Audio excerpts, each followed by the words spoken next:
Yo, what's up guys? So welcome back to another tutorial.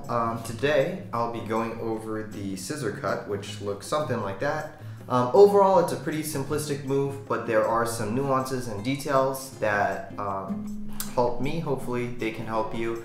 I'll be talking about those more towards the end of the video, so be sure to stick around for that. But for now, go ahead and grab yourselves a deck of cards and let's hop right into learning the scissor cut.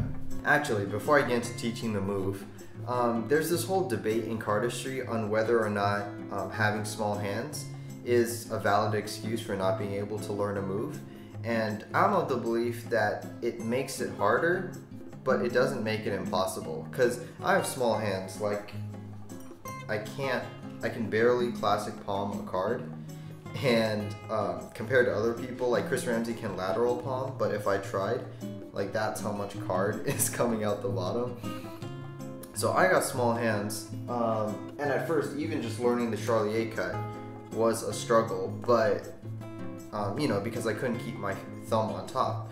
But I learned just to balance the deck and trust that the cards would stay together. The same with the Revolution cut. I couldn't get my fourth finger through after say a week of practicing.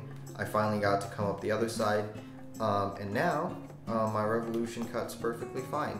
So it does make it a bit harder, but nothing really makes up for a lot of practice and a lot of determination. Like, I know it's cliche, but it's true. So that being said, let's get into learning the scissor cut. Now, the reason I say all that is because with the scissor cut, you're clearing the two packets this way, the long way, and naturally it just seems harder to clear it if you have a smaller, I guess, distance you can stretch with your fingers. But yeah, but later on I'll show you a few, I guess, cheats, if you will, to try to get around that. But first off, how you do this in the first place is you get the deck that you're holding into this sort of straddle grip. So this is the same grip you'd use for the Charlier cut or the Rev cut.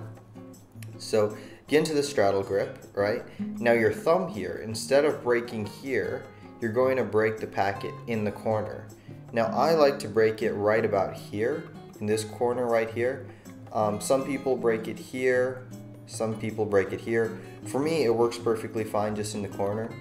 So lift off about, I lift off half, a bit less than half, so maybe about that much.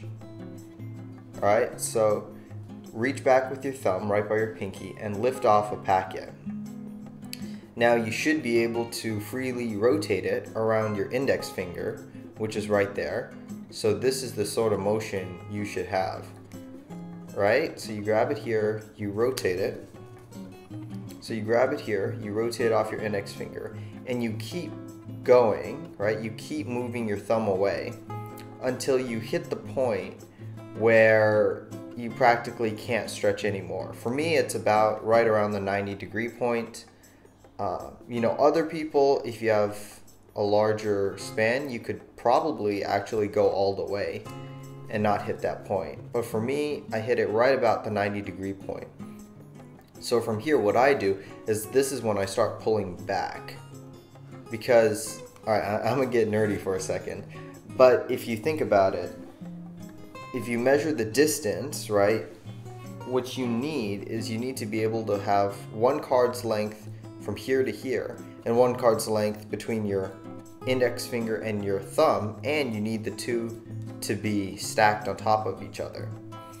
And if you can't do that, it might seem impossible, but the way around that is to bend these two fingers back, so then you lengthen the distance between your index finger and your pinky, index finger and your thumb.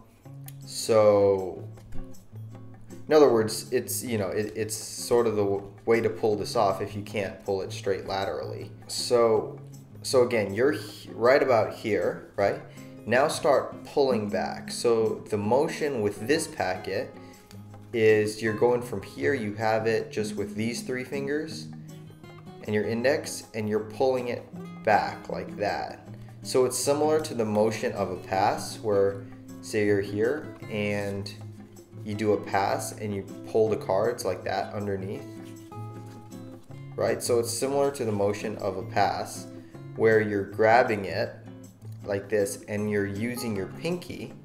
Your pinky is pulling backwards and you're sort of using your index finger here to push. Your index finger is extending and you're rolling the packet out like that. So you're here and that packet's going out, and this packet here, your thumb is pulling back.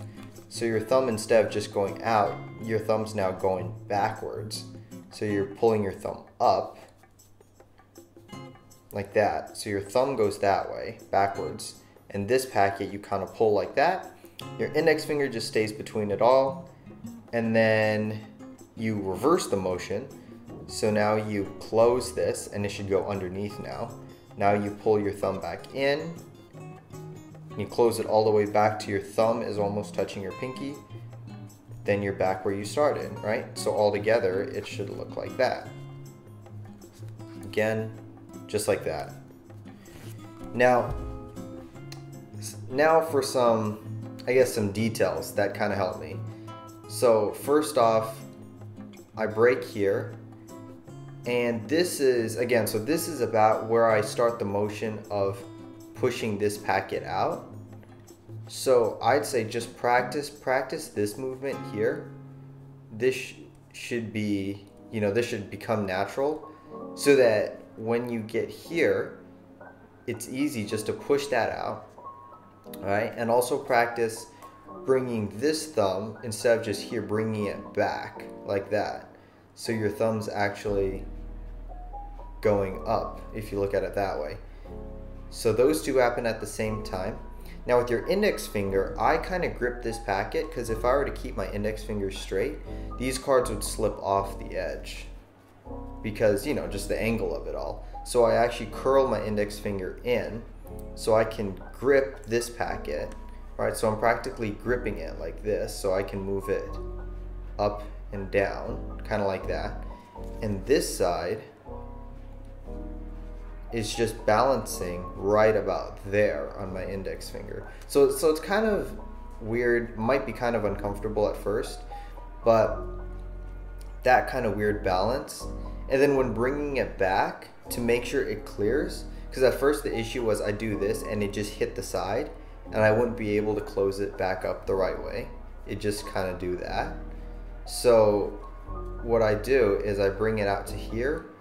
Then once I'm clear, my index finger curls a little bit, right? Curls a little bit, and I bring this deck out a bit more. And then you'll kind of feel this packet touch the bottom and it should slide along until you're closed up like that. So again, grab it like this in the straddle grip, your thumb goes here. On the corner, you pull out, you push that packet out, you pull this packet back, you're cleared, and then now you pull in with your index a bit more, just so it contacts there, and you keep sliding along, and it closes up. Alright, so that was the tutorial. I hope some of those tips helped. If you don't really need to bend the deck backwards, then great for you. I think pretty much the less bend that you have, the better. Just for me, given the size of my hand and all, this is kind of the angle I have to bend it at, which really isn't the best, but it's what I need to do to get things done. And yeah, I think I put the scissor cut off a long time, like I didn't learn it, just because I found it kind of challenging on how to maneuver the packets. But it finally came down to, I think it was phased, and in phase there are a few scissor cuts. So like there was one, and there was kind of another one, and then at the very end there was another scissor cut. So I kind of realized that I needed the scissor cut as just a basic cut that other cuts would build off. So I finally learned it, and it turns out that it really just takes a little bit of creativity and a little bit of angling, and it really does work. So I hope that tutorial was helpful. Feel free to check out some of my other tutorials and other videos. I'll link them at the end, and subscribe down below. Stay tuned, and I'll see you guys in the next video. Peace.